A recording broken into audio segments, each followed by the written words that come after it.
Okay, I see our entertainment for the evening has arrived. Najwa, are you prepared for your speech? Ask her if she brought dinner. Right? I wondered. I thought maybe you ordered pizza. I have a piano composition I can play for y'all. This is one of my original compositions.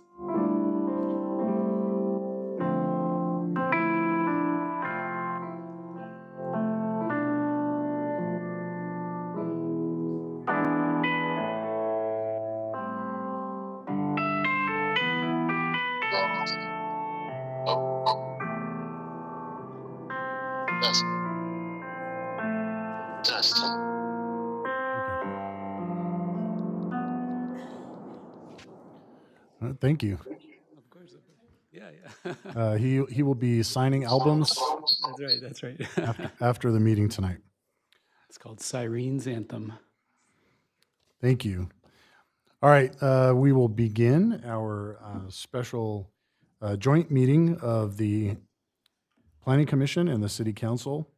This is an informational meeting, but it is subject to the same rules as our normal meetings. So we will begin with a call to order and roll call by the city clerk. Thank you. I will first take roll with our council members and then our planning commissioners. Council member Rixby. Here. Council member Popescu. Here. Council member Spencer. Here. Mayor Pro Tem Daly. Here. Mayor Duper. Present. Chairman Nichols. Present. Commissioner Morgan. Present. Commissioner Karpenko. Present. Commissioner Nelson. Present. And our Vice Chairman Gallant, I think he's participating via Zoom. So we have a full quorum of both the council and the Planning Commission. Thank you. Thank you. We will next have our invocation and pledge of allegiance led by Councilwoman Spencer. Let's bow our heads. Our Heavenly Father, thank you so much for today that we could gather here. Please give us wisdom and insight and help us to share in this wonderful journey with the Loma Linda Village. And we ask these things in your name we pray. Amen. I pledge allegiance to the flag of the United States of America and to the republic for which it stands, one nation under God, indivisible, with liberty and justice for all.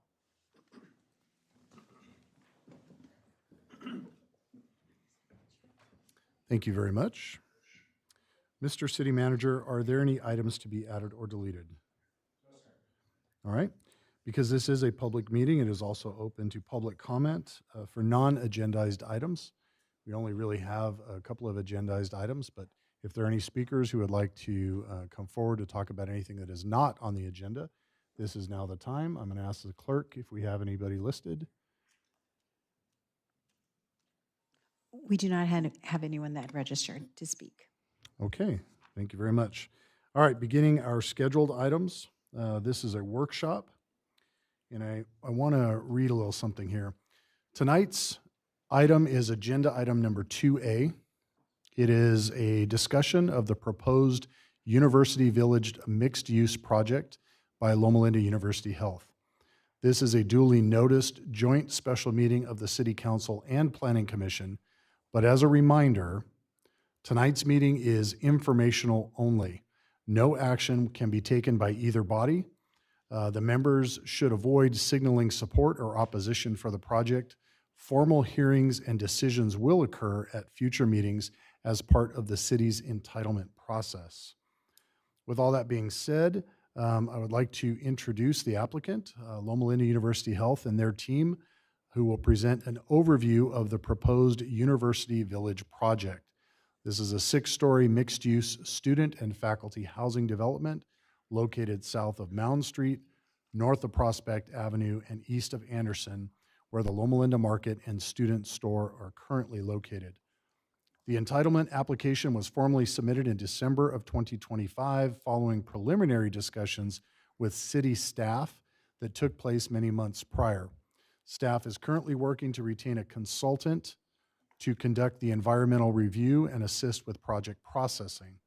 As noted, tonight's meeting is informational only. Environmental review, staff analysis, and formal hearings will occur at future meetings as part of the city's entitlement process and CEQA review. Following the presentation, members of the council and commission may ask clarifying questions and provide feedback, and the public will also have an opportunity to comment. So with that, I invite the applicant to begin their presentation. Thank you, Mayor, and good evening, council members and commissioners. My name is Micah Tran with 360. I'm here with my colleague, Sarah Houghton, and we are here today to represent the applicant, Loma Linda University Health, regarding the Loma Linda University Village Project. And what we have here is represented our applicant team. We are available for who's available for questions. We have Quarry Capital, AO Architecture, Architects Orange, Kantara, MJS Landscape, to answer any additional questions you may have at the end of the presentation. So just to orient ourselves around the project site, the main intersection at Anderson and Prospect Avenue, it's south of the main campus and between Mound Street and Prospect Avenue, and also east of the medical buildings. Regarding the zoning information, the project is situated on approximately 7-acre parcel, and the existing zoning is institutional healthcare within the special planning area SPAC University Center, with the same land use designation, institutional healthcare.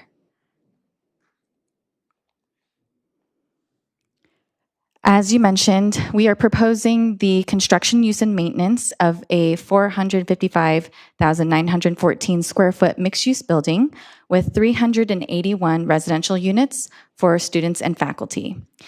There will be approximately 10,000 square feet of retail and campus support uses on the ground floor. The maximum height is 75 feet and 6 stories, and the floor area ratio is 2.03.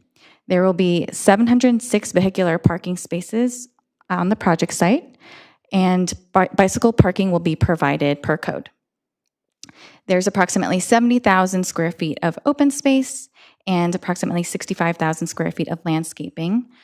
There's also the proposed green area, which we can discuss later on our landscape plan, that will be provided under a separate permit, but will be part of this entitlement request. We are requesting a development code amendment, a certificate of appropriateness, as well as a tentative parcel map. And the development code amendment is for the approval of code amendments to development standards for the mixed-use housing development to permit a minimum area of 439 square feet for single units in lieu of the 450 square foot minimum required by code. We're also requesting to permit a minimum private patio and balcony area of 0 for single units, 47 square feet for 1-bedroom units, 47 square feet for 2-bedroom units, and 146 square feet for 3-bedroom units in lieu of the 60 square foot minimum for all balconies, as well as a 200 square foot single and 1-bedroom units, 250 square foot for 2-bedroom units, and 300 square feet for 3-bedroom units on the ground floor, respectively. As part of this application, we are also, this would require the demolition of 2 institutional commercial buildings, as well as 24 residential buildings located within the California Historical Landmark, Mound City, in the city of Loma Linda. We will also be requesting an approval to allow a tentative parcel map to subdivide the existing property into 2 distinct parcels. I'm going to invite our architect, Tobin, to come up to discuss high level the proposed plans, starting with the site plan. I'm not sure what happened. Sure.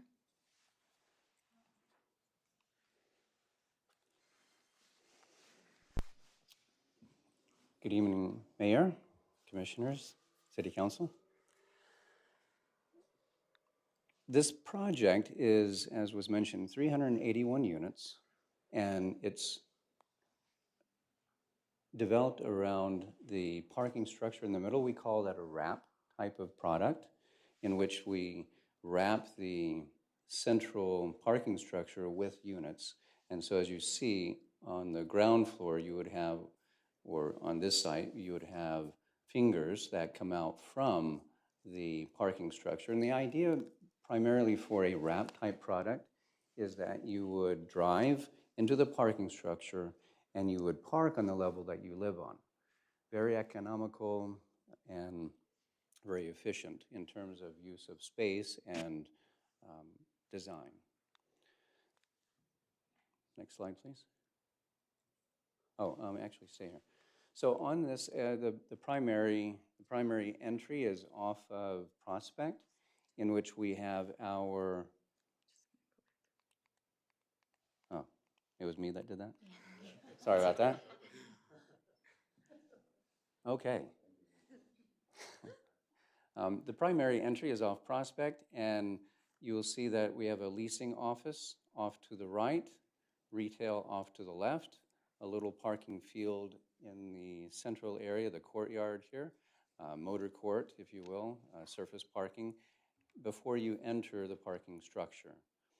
And we've identified and located and arranged the amenities adjacent to the leasing for the synergy that it would, of course, create on a leasing tour. You'd have the fitness center, clubhouse in this area, move-in space, and actually that was changed on the current plans. And then on the left side, we have the retail and amenity lounge, a mail area for the residents. And this type of design, like I said, is very economical in terms of how it's laid out, and it provides efficiency for the residents in moving through the site. The fingers do create something very unique, and that is courtyard space between the fingers. The courtyard on the back side, this one is actually raised up because of the grading. We have taken this site and used it for the best possible use that we could in terms of how we lay it out. The Prospect site is very high, mound is very low, so there's basically a 20-foot difference between the two. And so we have actually stepped the building from south to north, and on this edge you would visually see a 5-story building, although in the renderings you'll see that this corner is cut down because of a roof deck, and so it has a 4-story corner, whereas you can, let me go back one.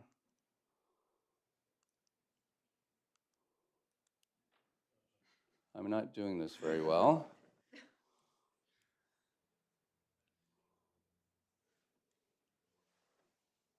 Why is it not advancing? I'm pushing this one. Okay. I'll bring my own. Okay, this actually is a good plan view because it starts telling you how the building is stepping. From the low side, we actually start with some townhomes, or what the 3-bedroom townhomes that are facing mound, and they're kind of set into the hillside. So that actually visually it creates a 6-story presence. Now, technically, from a building code standpoint, this is a 5-story building. We get to do a 6-story because of how we're doing a grade plane averaging, and that allows us to do what's called basement units, even though they're not really feeling like basement units. They all walk out at the lower level. That's very important to know because, again, visually it's going to be a 6-story presence along mound, and it will be a 5-story presence along Prospect.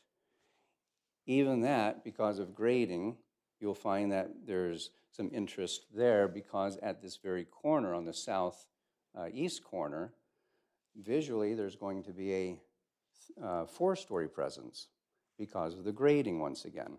So we've taken advantage of how the grading works. Excuse me, I'm having difficulty following your pointer here. Okay. I'll try to keep it straight. So where are you right now? So right now, first of all, I was here along the edge, along the northern edge. That's a 6-story presence along Mound. Okay. Okay. And the building plans that you see, we're going to be continuing to add layer by layer. So the first lowest level is what you see on the left-hand side. Mm-hmm. The next level, you also don't get to see a full building yet because this second level is only partial as you come out of the ground.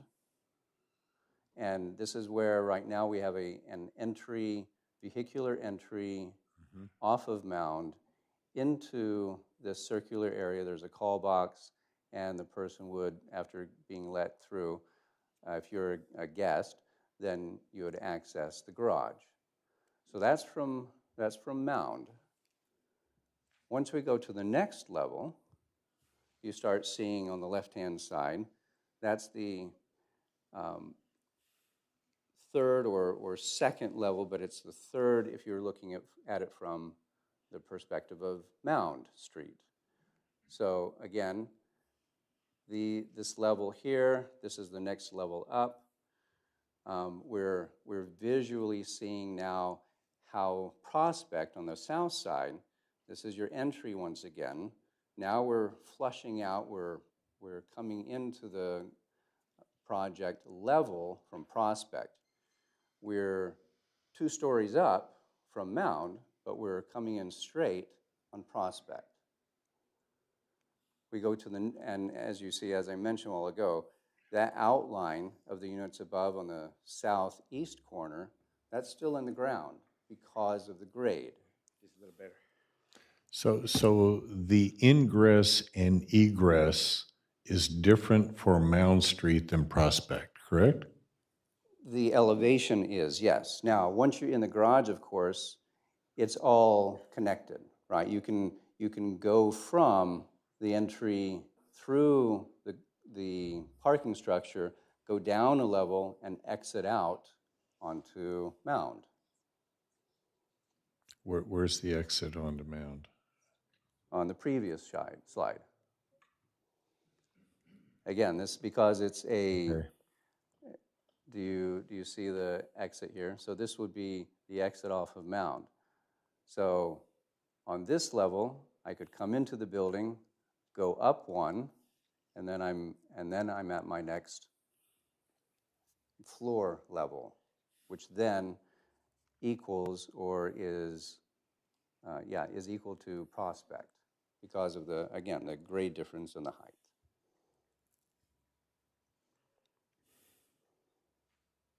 Do the units directly off of Mound, do they access from the second level off the parking structure, or how do they have parking?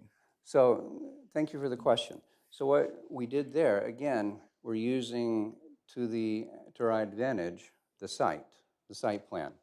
We have positioned and located these units are actually 2-story townhomes. And so you're not accessing the garage from this level because you don't have an access. You actually go up to the next level within your unit, and now you have a common corridor that accesses the garage. So thank you for the question. I know it's like a jigsaw, so I like puzzles, and so this was a great one for me to work on. It's very, very interesting and unique. So I hope I haven't lost anyone here about how we're stepping up into the building.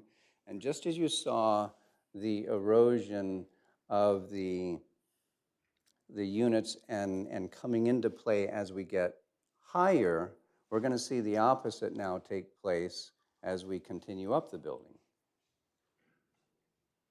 And this, by the way, while we're here, just wanted to show you that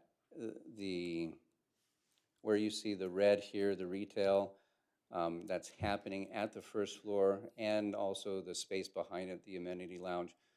Those are all double volume spaces, meaning that what you see on the next floor up is volume space for those areas. And the same thing is true for the leasing, the fitness portion as well, where you see it coming out.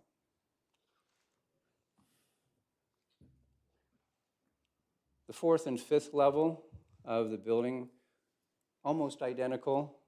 Either you'll see one difference, and I'll point to that, and that is on the very corner of the fifth level, we took out a unit on the corner here and here to provide relief from the buildings. Instead of a 6-story presence right there on the corner, it's 5-story. Now, those can be used for roof decks. We're still in discussions about how that can work. But from a visual standpoint, it helps soften the edge of the building. Now, as I mentioned, you only see a partial building, again, because you're stepping up now toward Prospect, and your fifth level visually along Prospect is what you see here on the left-hand side. And so also, just like we did on the other side, we eroded the corner to create a little bit softening of the mass as you build up. So there's no entrance from Anderson. It's only from Mound or Prospect? That is correct. That is correct. If we were to go back a moment, so here we're pretty far from Anderson, except for maybe the walk-throughs that you're going to have, the pedestrian access. I'm trying to find your pointer. I'm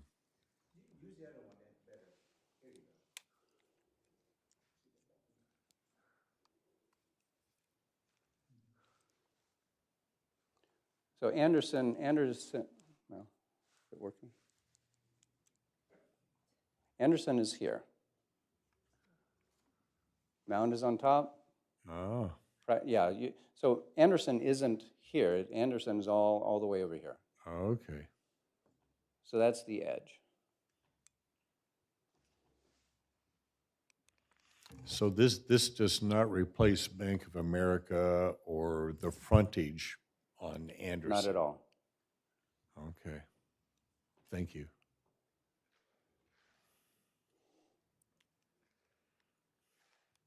One thing that I forgot to mention, on the leasing tour, someone comes in to look at the property, going from leasing.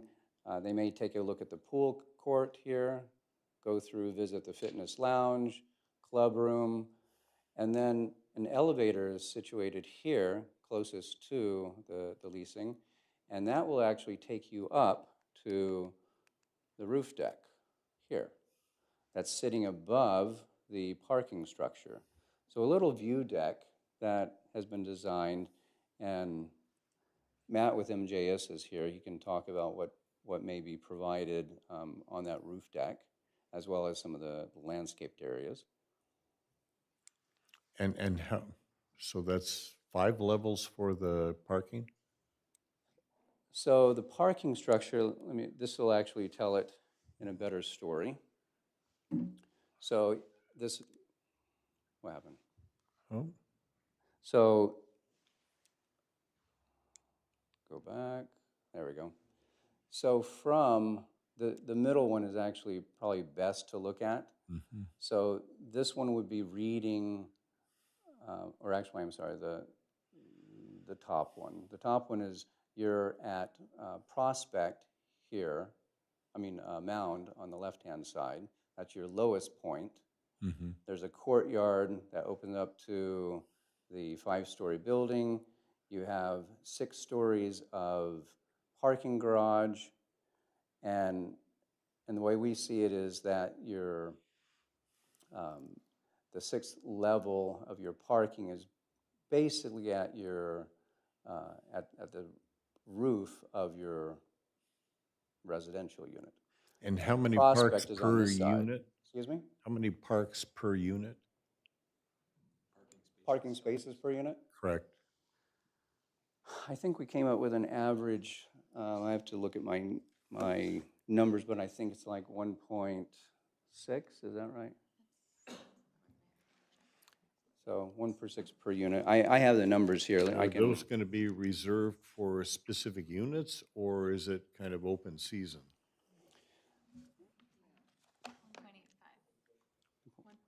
1.85. So that question, Eric, I don't know if you want to answer that because you either that can be open, there are guest stalls as well as residential stalls, or if it's all assigned. We haven't made a determination on that yet Okay. at this time. Whether, That's an important factor. but we just, operationally, we have not made a determination on whether spaces would be assigned or not, so can't say that we would or we would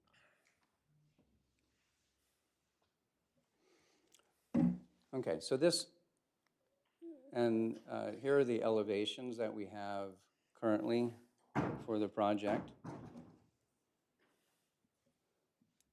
The west elevation, this would be the west elevation as you're looking at it from Anderson, the side of Anderson. You see up here will be the retail and amenity lounge in this area. Going to the north side, this will be off of Mound. This is actually that raised courtyard, and this is the current residential vehicular entry off of Mound. On the east elevation, we've simply shown a mural. It's just depicting what could be. It's just a placeholder. There are talks that there could be a competition for artists that are local that would compete for providing a mural. That's just one thought.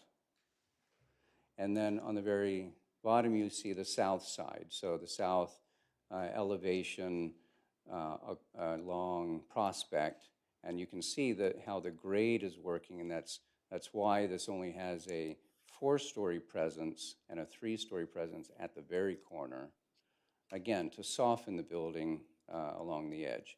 This would be your leasing office along Prospect, the retail along Prospect, and then the internal courtyards.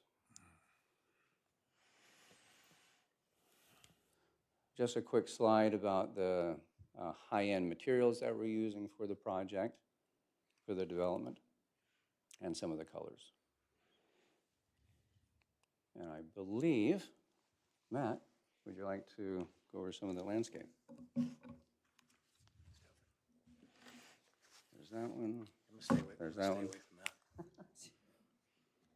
Good evening, Matt Jackson, MJS Design Group. We're landscape architects. And so today we're going to do a brief overview of the landscape. And something that's unique to this project is what we're calling the public realm. So beyond just the apartment homes, the courtyards that you'd use, the amenitized courtyards, we have public spaces. So we'd like to go through those first. Not sure which one he wanted to use here. No, the pointer.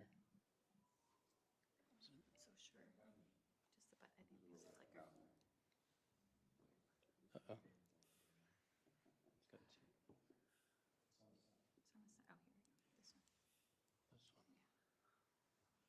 Oh, there it is, button, I found the button. Got it, okay, whoops. Sorry about that. So the public If you realm- could orient us, Of course. because it looks to me like where Bank of America is now green space. So I think that's off the screen. So we're that parking lot still exists here. So, yeah, that's the, Just go real quick back. The green space is where the campus store is. correct, yeah, that's Okay. here. Right, that's the green space. I don't know. Yeah, but And when you Right. say retail, is there any sense of I mean, Let's, we're going to have, let's do this. Let's get through the presentation and hold your questions. Maybe write them down because otherwise we're going to hold this up quite a bit. So let's go through the entire presentation first, and then we'll bring everybody back for questions. Great, okay, perfect. Thank you. So again, we're talking, first of all, about the public spaces. So these are open to the public. The first one is at the green. And what we envision here is about 100 by 100-foot lawn, which could have events such as yoga in the park, outdoor movies, outdoor play. So really want an activated space. It's going to be activated by the adjacent apartment homes, but also the community as itself and the university. So an excellent opportunity to have functions. We have a stage set up here. This could be for an event. This could also be for some type of outdoor, maybe study session or classroom. The space to the bottom is envisioned as maybe a outdoor gaming area, ping pong tables, cornhole, so something that's a little bit more social, with a top area, this tree set aside for a little bit more study pods, so large tables. So if you wanted to get a group of people to study, you could get there. So again, a bigger space, but broken down into smaller spaces. But really, it's focused on the green space in the center. There's also a shade pavilion here, festival lights tied back to the building. So really trying to activate some of these spaces here, either the retail, the amenity lounge, across into the green. The second public realm area is what we're calling the Alumni Walk. Again, this is fully open to the public. High-end paving materials, tree-leaves. There will be steps, but it is accessible through ramps. So if you need to get from Prospect to Mound, this is open. There's no gates or fences. The other would be the retail. So outside of the retail, we'd have a dining area set up. So again, public serving spaces. And the last public space would be this walkway here. So again, this is open to the public. So if you need to walk around the building, you need to walk through the building, this is fully open. No gates, no fences, so really a public serving element. The courtyards, this is part of the leasing program. So really when we look at these spaces, we want to make sure that when you walk through the leasing and you go into the courtyards, you're going to see the amenities that you would live and use while you were there. We're calling this the wellness courtyard and wellness pool. So really we set it to be kind of facing to the fitness, so indoor, outdoor fitness, doors that can open up along to a pool. What we have the cabana spaces, the lounging, but also a 60-foot lap swimming pool. So the idea is it's set not just as a pool, but really tied into the fitness area. So we think that's a great opportunity for this project. Rooftop deck, and again, the rooftop deck is going to be more of a social space. So outdoor living and dining, outdoor kitchen. So if you're going to entertain your friends, you're going to take them to the rooftop deck. We've looked at views, so we've tried to have fire pits that face views.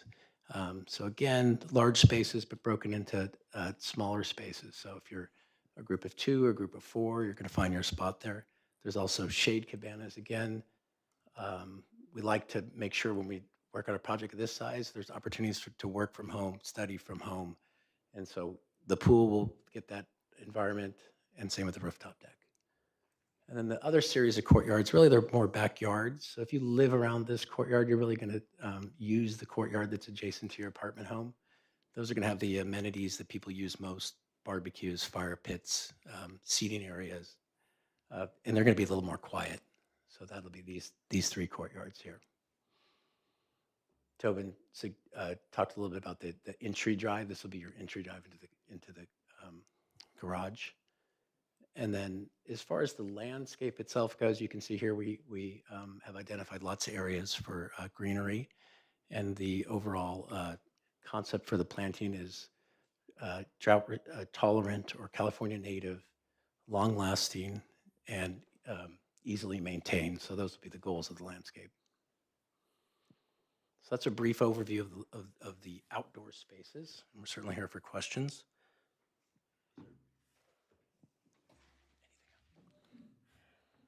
You kind of have to guide us on where you're at in the presentation. So if we're still moving, that's good. If you want to entertain questions, that's fine. I just wanted to kind of get through everything before we get into all that. One more slide. Okay, perfect. Yeah.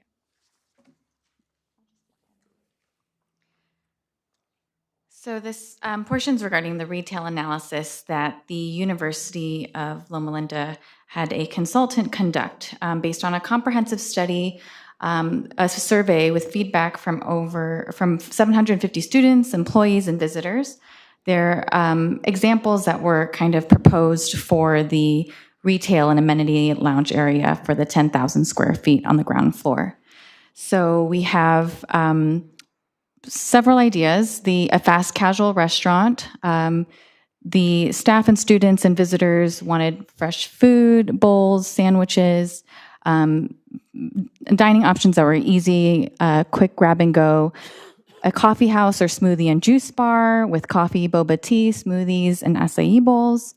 A campus store, a gift shop with university health merch, scrubs and gifts.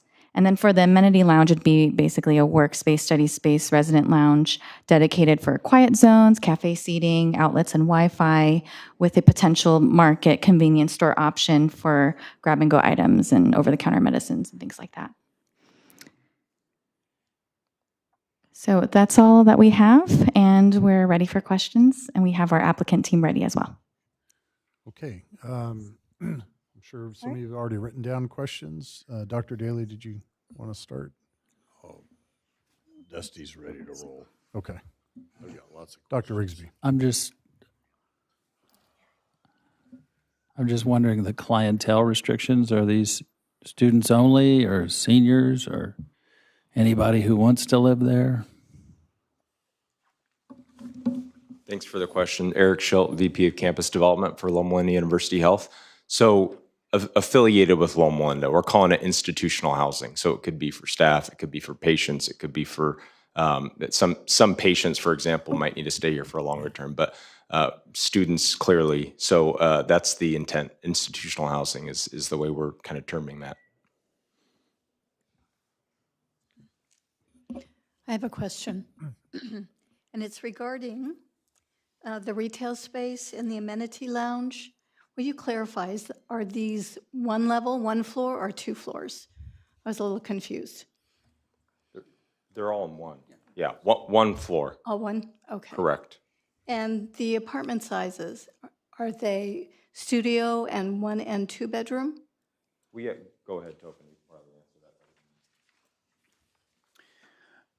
Thank you for the question. So we have micro units, we have studio units, 1 bedrooms, 2 bedrooms, and 3 bedrooms.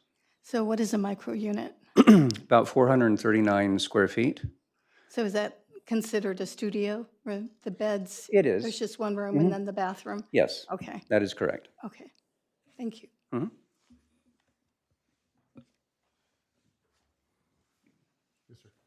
Yes, sir. Sorry. Thank you very much for the presentation. It was very thorough and looks like an exciting project. We'll look forward to reviewing it. But I just had some general questions. You mentioned the survey you did to come up with the types of retail. The university itself, how did you determine 381 units? Just sort of, you've done an analysis and that's how many faculty and student, family housing that you need? How did you come up with that number? We did have a market analysis done, and the market analysis showed demand and a range that could be supported. Just another general comment in that regard. We have about 4,500 students approximately on site. We've got overall Loma Linda University Health has 20,000 employees, not all on site every day. But we can only house about 10% of our students. So there is a demand for on-site housing, for convenience, all of the above.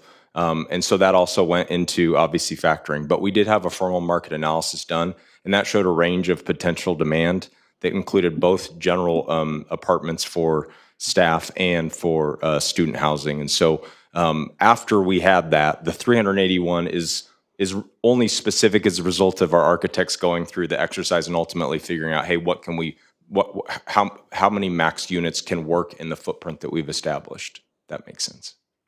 The partners that you had up on your screen initially, I'm curious, having been involved with a few student housing projects, is this something the university is actually developing and leasing out to students and faculty, all the people you said you're serving? Or is there some sort of developer, financier that's really taking the lead on that and handling all the finances and just paying the university a check? Very good question. And I would just clarify one thing. It isn't a student housing project in that I just want to clarify because it can easily be viewed as that. They aren't dorm rooms, it is apartments, though we expect students to rent them out. Loma University Health is actually entering into a joint venture with Quarry Capital, who is one of the groups that you saw there. Quarry's been someone that Loma Linda has worked with a lot in the past, so we will have a new company, which Loma Linda and Quarry Capital are partners in. That joint venture will run this, and Loma Linda University Health will lease the land to the joint venture, which again we're joint owners in. If that makes sense, and then that will be leased out to all of the potential tenants that I outlined earlier. Very good, thank you. The development that you're showing tonight, giving us a preview on, I imagine that's part of a larger master plan. In the context of reviewing this project in the future in a more formal way, is there any way you can share with us some of the adjacent master planned intentions that the university or medical center has in context? Yeah, I can talk about that. The original concept, hence the name University Village, and we recognize when you look at this, you say, hey, I don't quite see a village here. So, our longer term plan does include further development of the site to the west, all that area that you were referencing, Dr. Daly, right between the west edge of our site all the way to Anderson. The very initial conceptualization showed, in addition to an apartment housing complex, some potential student housing, some additional academic buildings, and some additional retail. As we went from concept and evolved into potential execution of that plan, the programs that would support some of those other buildings were less clear at this time. For example, if we're going to be building larger buildings, we need to have clarity on which academic programs are going to be going into there. Are those going to be a result of potential enrollment expansion from students, or what are the driving factors for that? So we still have an intention and goal to try to expand the site further, but not enough specificity to include it in entitlements at this time. We felt we couldn't answer questions that you all would likely have about that second phase because we didn't have specificity there. We thought, hey, it's best to focus on what is going to be the first. We're calling it a phase one execution. But if you were to say, well, when's phase two happening? What are the details of that? I can't answer those questions. I will say the long-term vision includes expansion into the west side of the site. Hopefully that answers enough. The potential uses for that would continue to be, how can we best support our campus, obviously our academic programs, our healthcare programs, the community as well. So when we were looking at this project, we were thinking about both campus, which is central to the community, and things that could support the community, like our retail and the green space and things of that sort. And the village added to that when the potential expansion west might occur. Sure. Well, understand that perspective. It would help us, it would help me to just even see your concept for the master plan, just so we can see kind of what you're thinking, even though a master plan is just that, it's just a concept. So if you can, it would be nice to see a little bit more context. That would be wonderful. Let me just jump in real quick. So we don't want to get too far into the weeds because, again, this isn't really part of the process. I can tell you that I've been allowed to see some of the early ideas 4, 5, 6 years ago, and it's changed quite a bit. And I know that the big driver here, I think why we're all interested, and probably members of the community as well, is the fact that we know there's a need for housing. We have students and such that are in surrounding cities, and just for the convenience, for the academics, all those things, we know how much this is necessary and needed. So yeah, we understand you need to be somewhat careful. I do have a question though, and I might be pointing out something that was, let me see if I'm right on this. Can we get those plans up on the screen again? All right. Which one were you thinking? Next one, keep going. Right there. Okay, Yep. hold. All right, so you do have this presented up here, and you have phase two right here, which looks like everything that's basically west of this the structure. But then when you get into the land or the um, landscaping, the green appears to be in your phase two section. So is that intentional? Is that actually phase one? Yeah, I think there's two reasons for that. One, when we do the demolition of the building that actually contains the market, we're going to have a big Empty dirt space there, right? And so, we do want to put something back there. How are we going to also support the project appropriately? And also, how are we going to have something that should phase two materialize, potentially displacing that? I'm not saying we're not planning to invest and make this, as you can see, very intentional and nice to support, but it's not the same as having to demolish another building or something like that. So I think the idea behind the green is twofold. One, it considers the demolition of the building footprint that will be essential for completion of the building, but also if and when phase two occurs, this doesn't limit our possibility of development there. It wouldn't be a prohibitive factor in building something more substantial. Okay. Anybody else have that same question? Jay.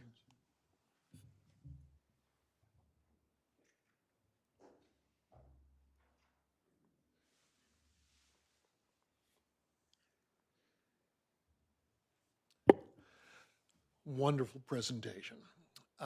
Before I get into my curiosity questions of items that I feel that will affect your final design as you're morphing into getting through your prelims and then design development. My comfort level of the design is AO Architects is a very well-known firm. They're known for sustainable designs, so there's my comfort level of the concept. Not to get into the weeds of plan checking, et cetera, but to touch on my concern or focus of how the site plan can be morphed on some of my questions.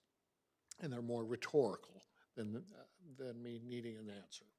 So in this, I'm not really seeing a clarity of vehicular circulation study, so hence we both know that that's driven by your traffic study, which will be coming.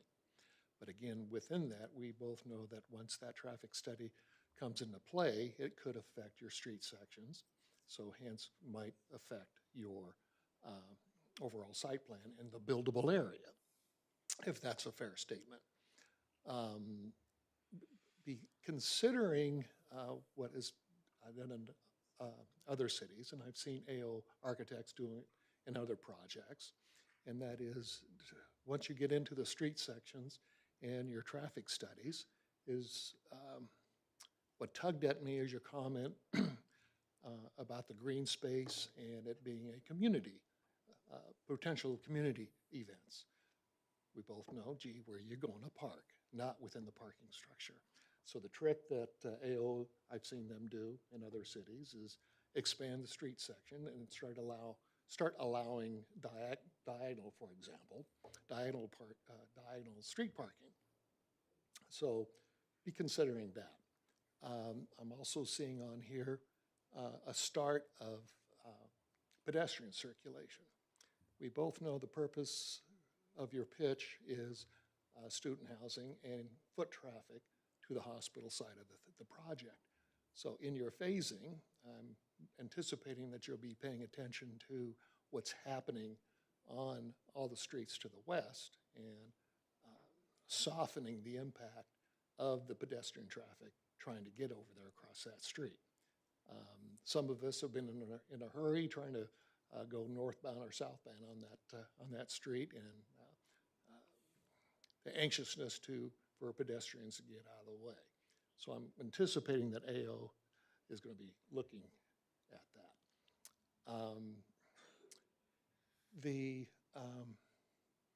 I'm also anxious for final studies to see how trash pickup is going to be happening, et cetera. We have a trash company that could get involved and start establishing more tighter design down the road. And again, please take my comments not as for you to respond to them right now, but guidance comments and/or, gee, some of these facts could end up altering your final design. And overall, I'm really impressed on the direction that you're going. And not unlike a rough sketch, it needs some polishing, and I'm anxious to see that final polish. But well done. Appreciate that. And I would just make a general response that all of those points are noted and items we have considered, and we'll continue to work with you all on probably each of those items as we continue through the design and entitlements process. All right, maybe go back this direction a little bit. Ron, did you have any questions? Oh, you had your hand up.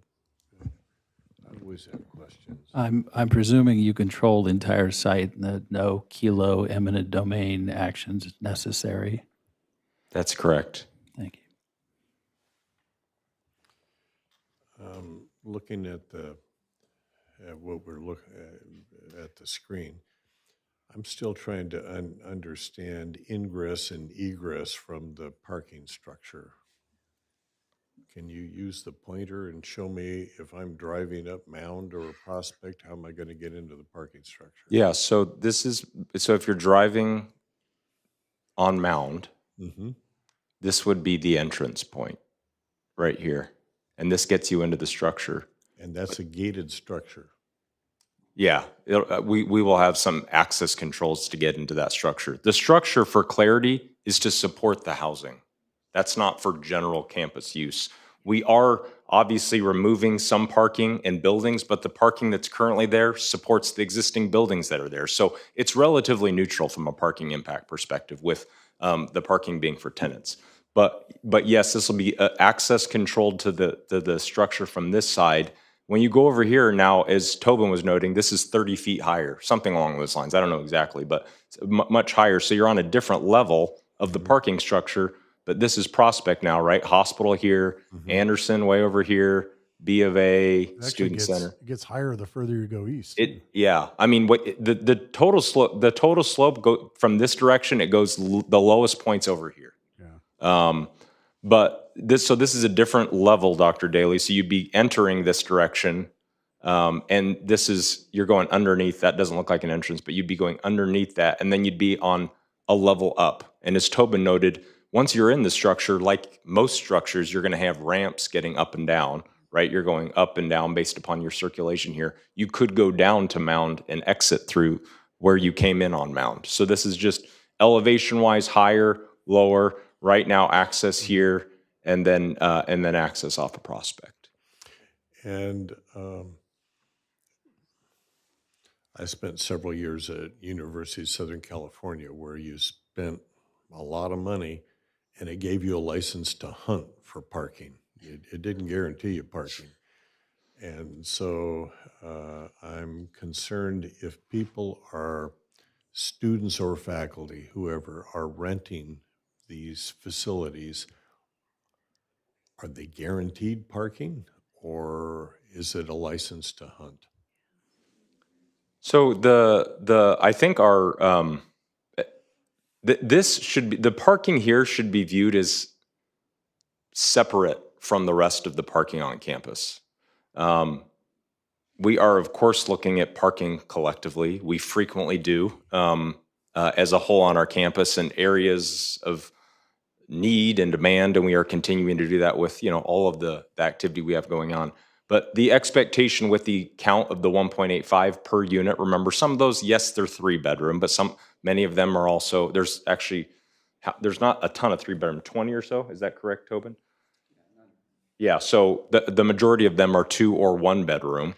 And so that the allocation of parking within that structure is expected to be sufficient for all of the tenants in the building.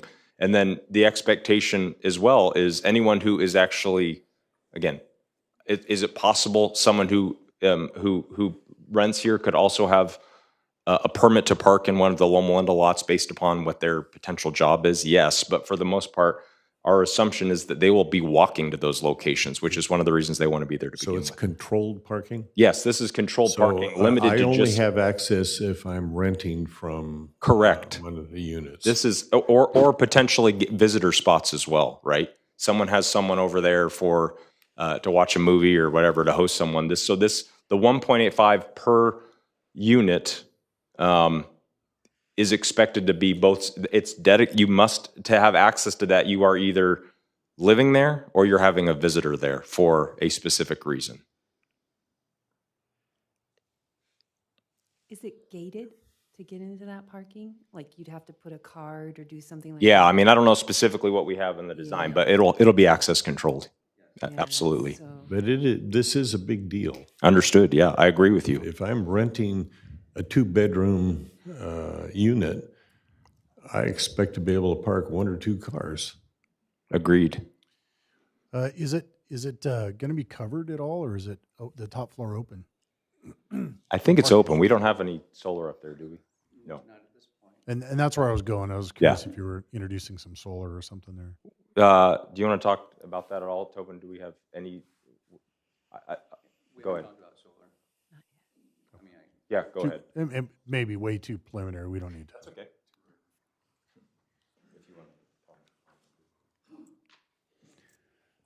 So is the question, will it have solar?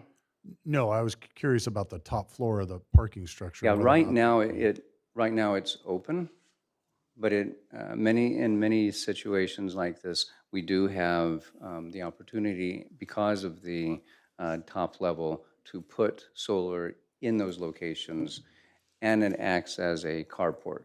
But we haven't fully vetted that or looked at that with ownership. Yeah. This is a very similar design. I see a lot of this type of design, like in Irvine.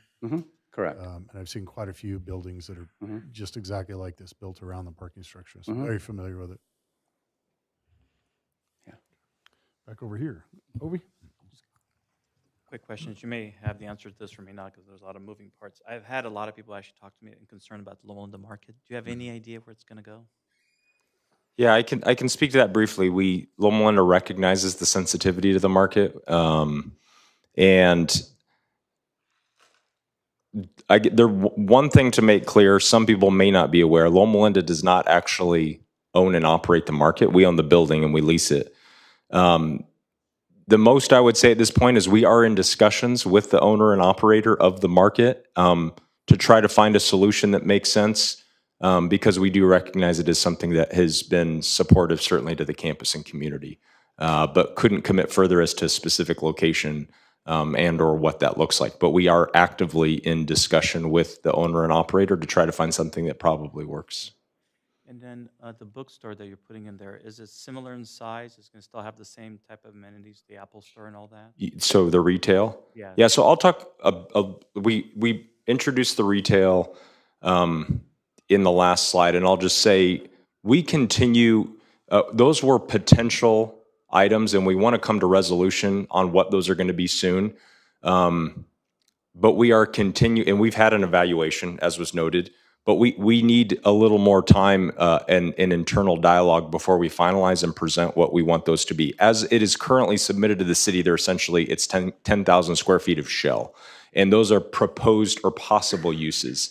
Which could include those. We are looking for some temporary locations even, or could become permanent for some of the displaced functions that are there now. So when we said, the campus shop, that I would not want to commit necessarily to that being identical to what's there now, but it is a potential concept that could support that area. So no final decisions have been made. What has been more formally submitted is shell of 10,000 square feet, which is more, it's 2 to 3 times more than what you typically see for an apartment complex here. But it was important for us to have more because we were trying to create that environment that you saw between the green and the retail. And we want to make sure students want to stay on this campus, they have food options, et cetera, and other retail options. Hopefully that answers that. So. And last question, do you have any ideas when groundbreaking may start? And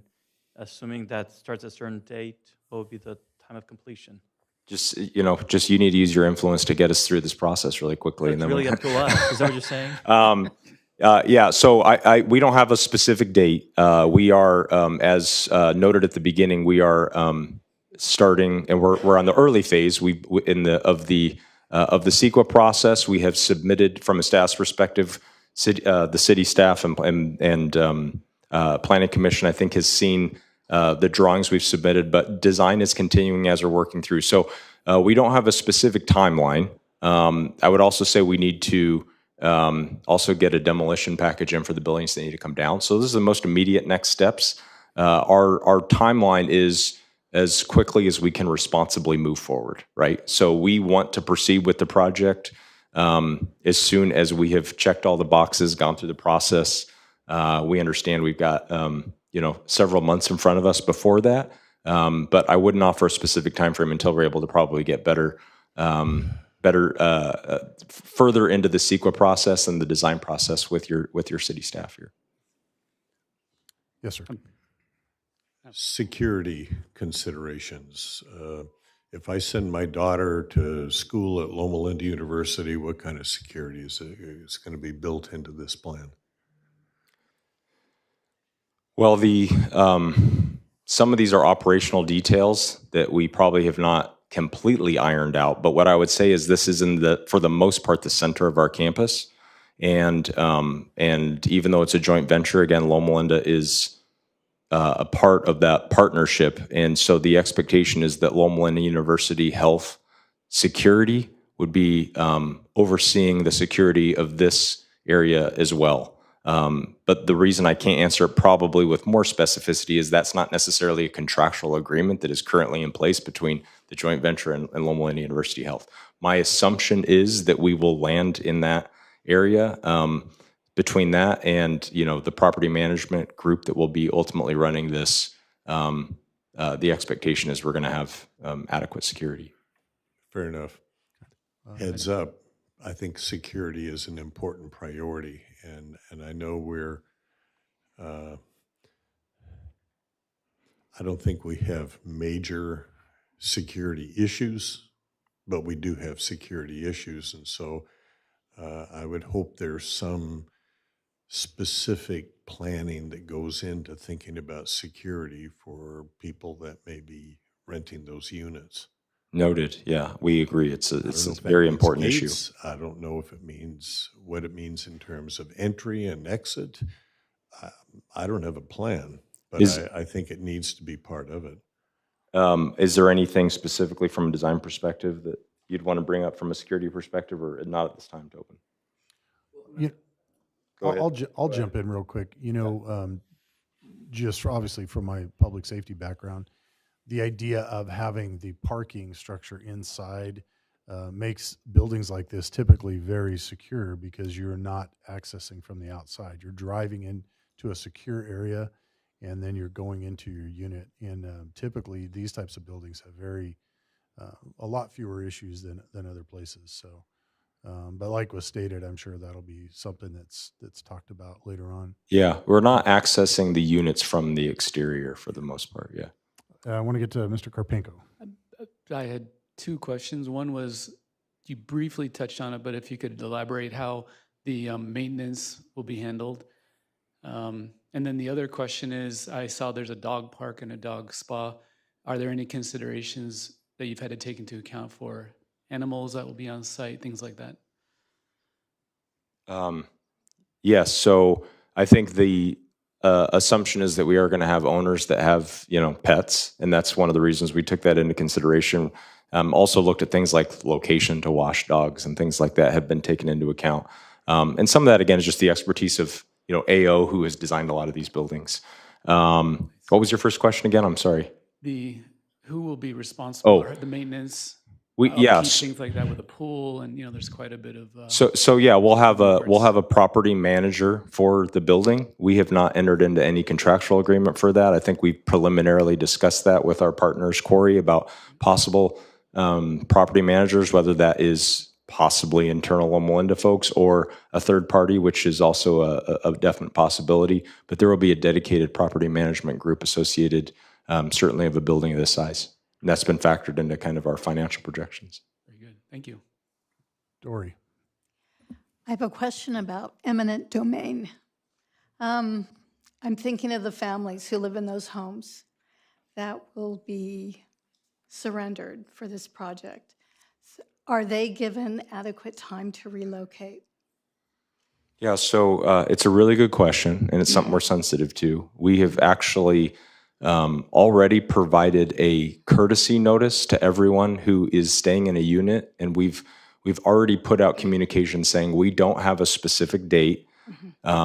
All of those leases that are in those houses are essentially month-to-month tenants, but we've said, hey, at some point in the next several months, we are likely to be providing you notice of 60 days, which is technically what is required. But we are giving them courtesy notice to say, hey, start looking for an alternate plan. We may have other units, because Loma Linda owns several houses around this area as well.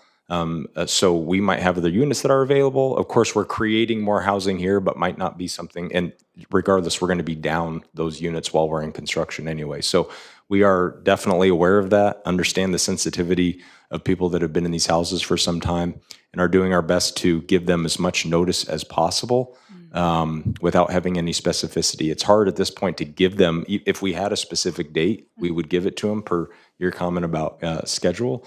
So we're trying to work with them as much as possible to try to give them notice and assist in that transition. Thank you. I appreciate your report. All the information tonight's been really helpful. John, did you have? One question to kind of follow up on Dr. Daly's security issue. If you go to the landscape plan, your intent might not be to give physical access, but I do see a lot of sidewalks leading right up to the buildings, even if it's just for visual security, and also to provide a base to the first level. Some sort of a screen wall or something might be appropriate for security or whatever. I know you're sensitive to the height of that building along Mound and using those balconies to kind of scale the building back on the corners, but providing a base to the building where those residential units come right down to the ground might be security and as well as sort of a nice architectural feature. Just a thought. Yeah, noted. Yeah. Okay. Yes, Dr. Daly. You're doing a good job, Eric, as always. Yeah. Appreciate that. I hope they're paying you well over there. But, I'm not making extra for being here tonight. Retail. You gonna float this out on the market and see who's interested in renting space, or tell me what retail means? So I commented a little bit on the fact that we're kind of refining exactly what's going to be there. So the group that we had do the analysis for us, they are a type of group that we could potentially master lease the space for, and then they become in control of the specific tenants. That is one option we're considering. A little bit easier for us, but obviously then you have a third party. They'd be willing to certainly work with us, subject to approval of any actual businesses that would be in there. But we're also considering the possibility of leasing each of those spaces direct. So weighing the pros and cons of that. But we're going to be very sensitive to whether it's certainly when it comes to the food beverage market, aligning with probably what you would expect from Loma Linda and the type of businesses we would have in there, health promotion, but also providing food variety and the sort of businesses that would likely be appealing to our students, our campus, our community, things like that. So the mechanism of how we're going to lease those also in development, in addition to the actual types of businesses they will be. But the two models we're considering are one master lease with a third party that, subject to our approval, would control the space, or individual leases based upon how we might divvy up the 10K.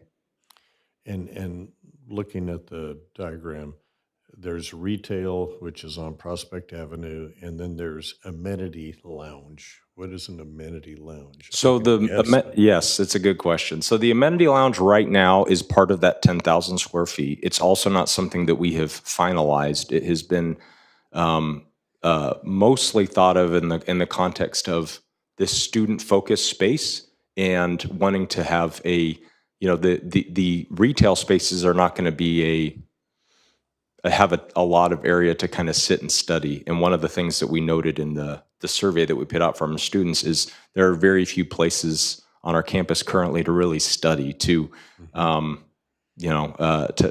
congregate for either activities or studying, whatever it is. So the idea behind the amenity lounge is there is some, I think, interest, even philanthropically, for supporting a space for students on our campus. So we've contemplated that and talked about that internally. Or it could be a space that Loma University leases out from the JV to have this focused student space that is adjacent to the green retail and really kind of create, to some extent, a little bit of a center there for students. So again, it's not something we finalized. It is showing on the plans. It's the latest iteration. But one of the things we've talked about we have a weekly meeting with leadership and our project team behind me, and we're talking about a lot is, hey, we need to finalize a plan for how we're going to develop the retail, and that's one of the considerations and one of the plugs you've seen here. No, I agree with what you're saying. The having a number of students that have been through school and drained my bank account, they study all times of the day and night, and so that was one of the things I was interested in. Is what's the relationship between the retail and the amenity lounge, and is that going to be a 24/7, or how's that going to work? And I'm not expecting a definitive answer at this point, but I appreciate that you're at least exploring those issues. The adjacency is intentional for sure. Yeah, thank you. Okay, we do have to entertain some public comment too. So I want to make sure that everybody here has final round to see if there are any other questions from the dais. Seeing none, I guess we can open up the public comment. And did we take speaker slips or registration, or do we want to just entertain folks coming down? You don't have any at this point. Okay. Anybody in the public wishing to come up and ask a question or make a comment?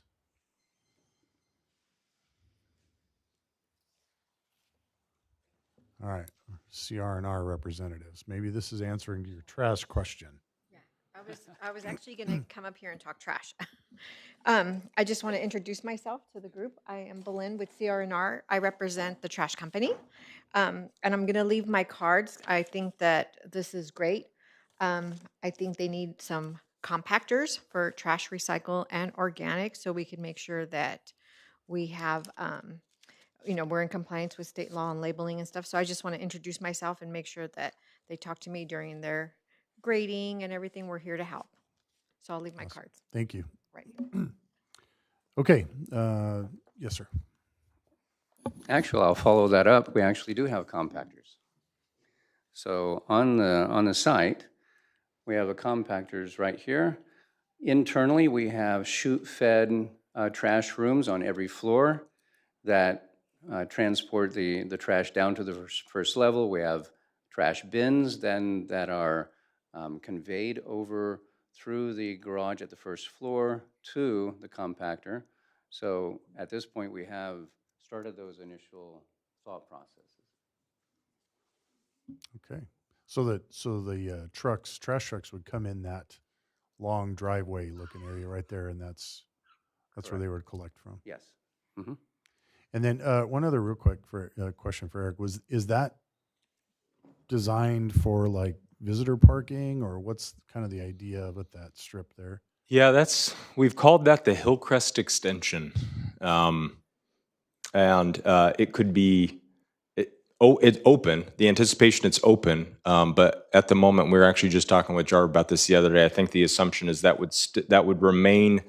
We'd call it kind of a parking lot / driveway, even though the public would have access in theory to be able to drive through there. If that makes sense. Okay. But it would connect. Obviously, right now it would give us another option to connect Hillcrest all the way through over to where Mound is.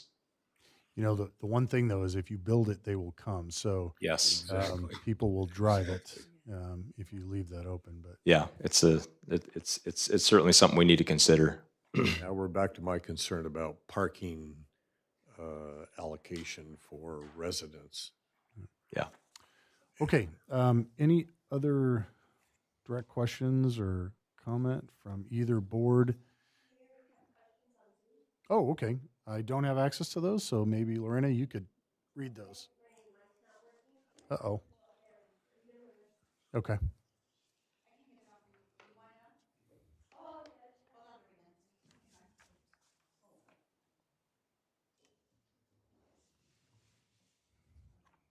Is it working? Oh, thanks. So first question is from Tom. He's asking, will any of the units be market rate to count towards the city's housing numbers, since we will be losing units in the redevelopment? These units are additions, correct, for students? No plans to shut down existing student housing once this project is completed?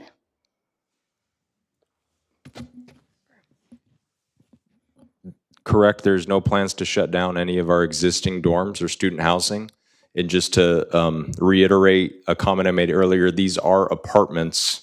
These are market rate apartments to support, we're calling institutional market rate apartments. So students will be able to rent them, staff, those affiliated with Loma Linda University Health.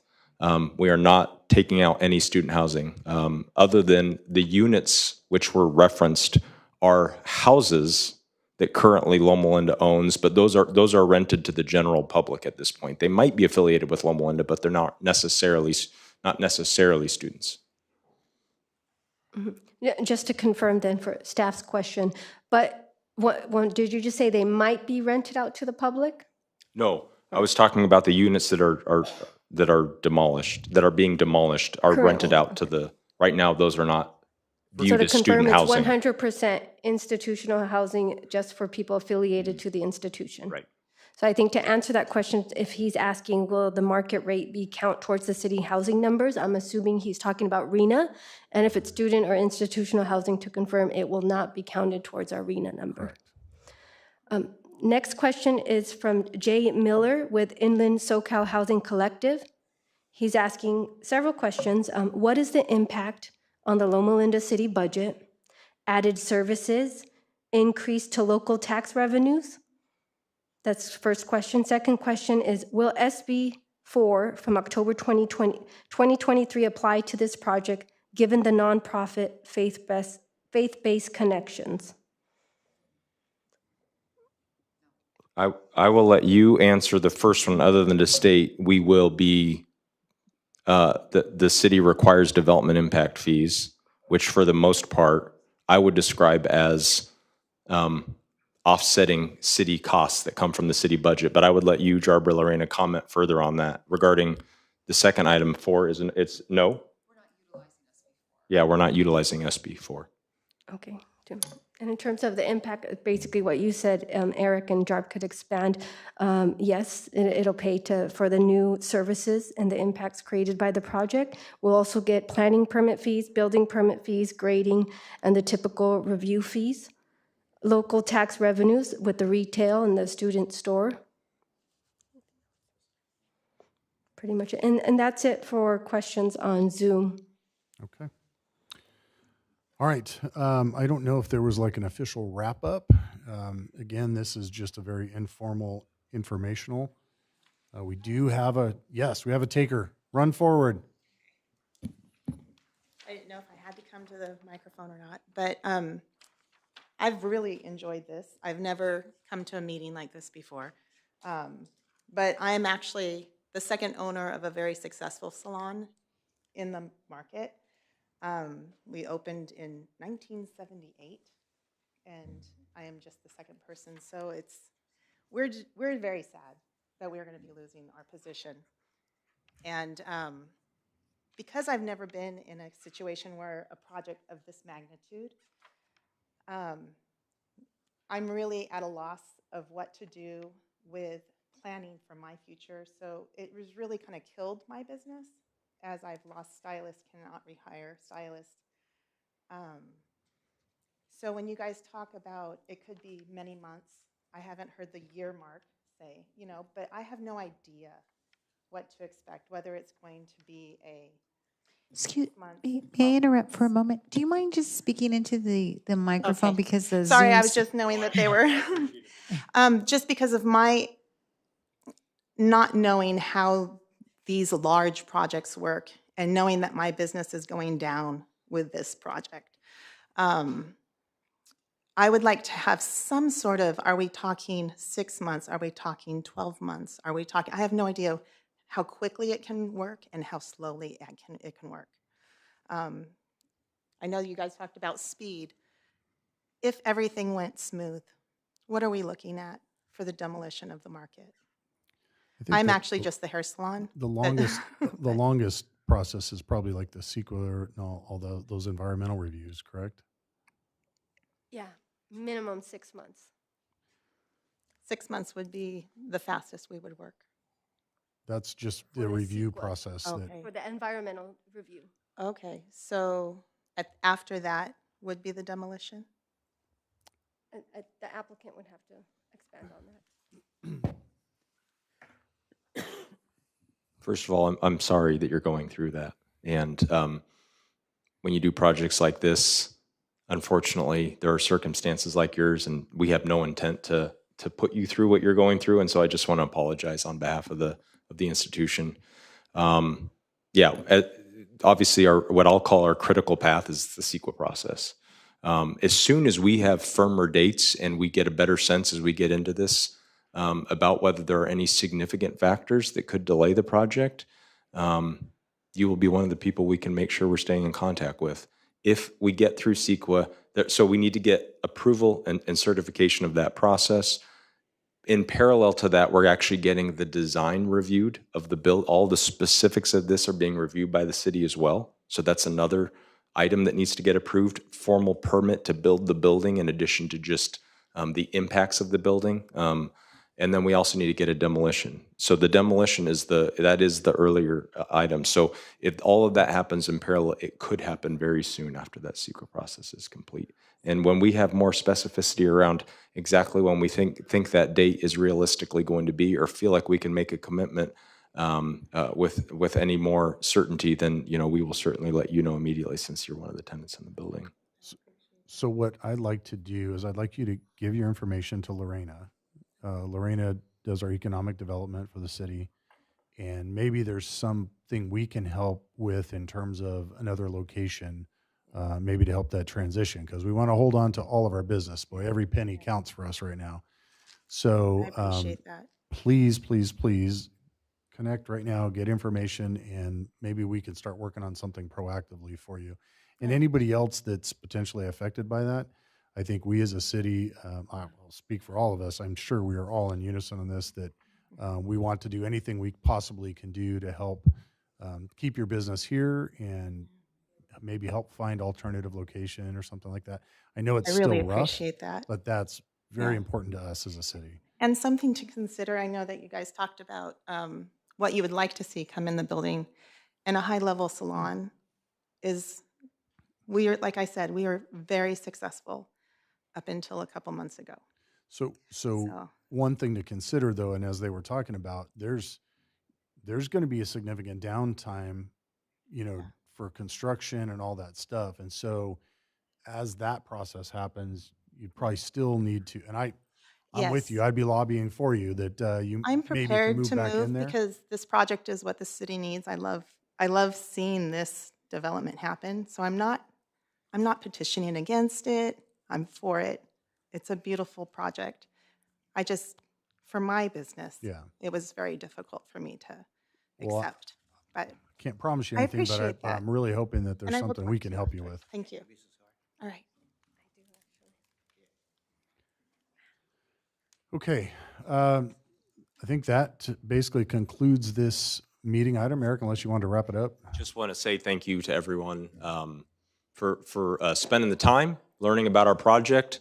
I think the goal and intent is to familiarize you all more, so the planning can go more smoothly. So from my perspective, that has been achieved, and really look forward to continuing to work with you all. Just know it's a big project, know it's a big impact, And we want to be as transparent as possible, work with you all to mitigate any potential negative impacts, and hopefully see a lot of positive ones. So just wanted to spend one more minute here thanking you all for your time tonight, and the public who attended and learned more about our project as well. All right, sir.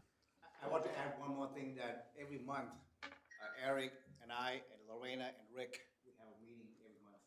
And not just this project, every project that we do around campus, we're gonna be putting in water main, we let them know. They're gonna put in the new, the parking in front on Prospect. So we work together, so we make sure that we notify them, so they let the staff and the student know what's going on around town. Okay. All right, we're going to move on to section 3, which is probably be very quick. Reports of council members or planning commission members, anything that we want to put out.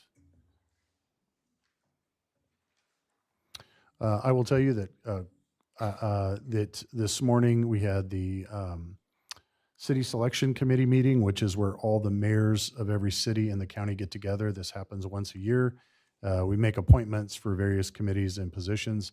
I was unanimously by all the other cities voted to be our LAFCO representative again. So I'll be on the LAFCO board for another 4 years. That puts our city in a very good position in terms of having that connection to LAFCO and future development, as you guys know. So that's all I got. Anybody else? All right, reports of officers. Don't forget the employee breakfast appreciation is tomorrow morning, the same restaurant at 7 o'clock. Okay. All right. If there's nothing else, we'll be adjourned. Thank you all very much.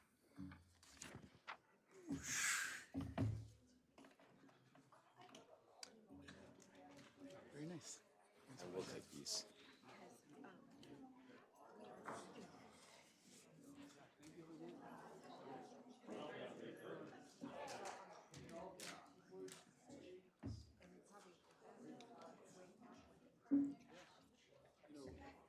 You didn't answer the question.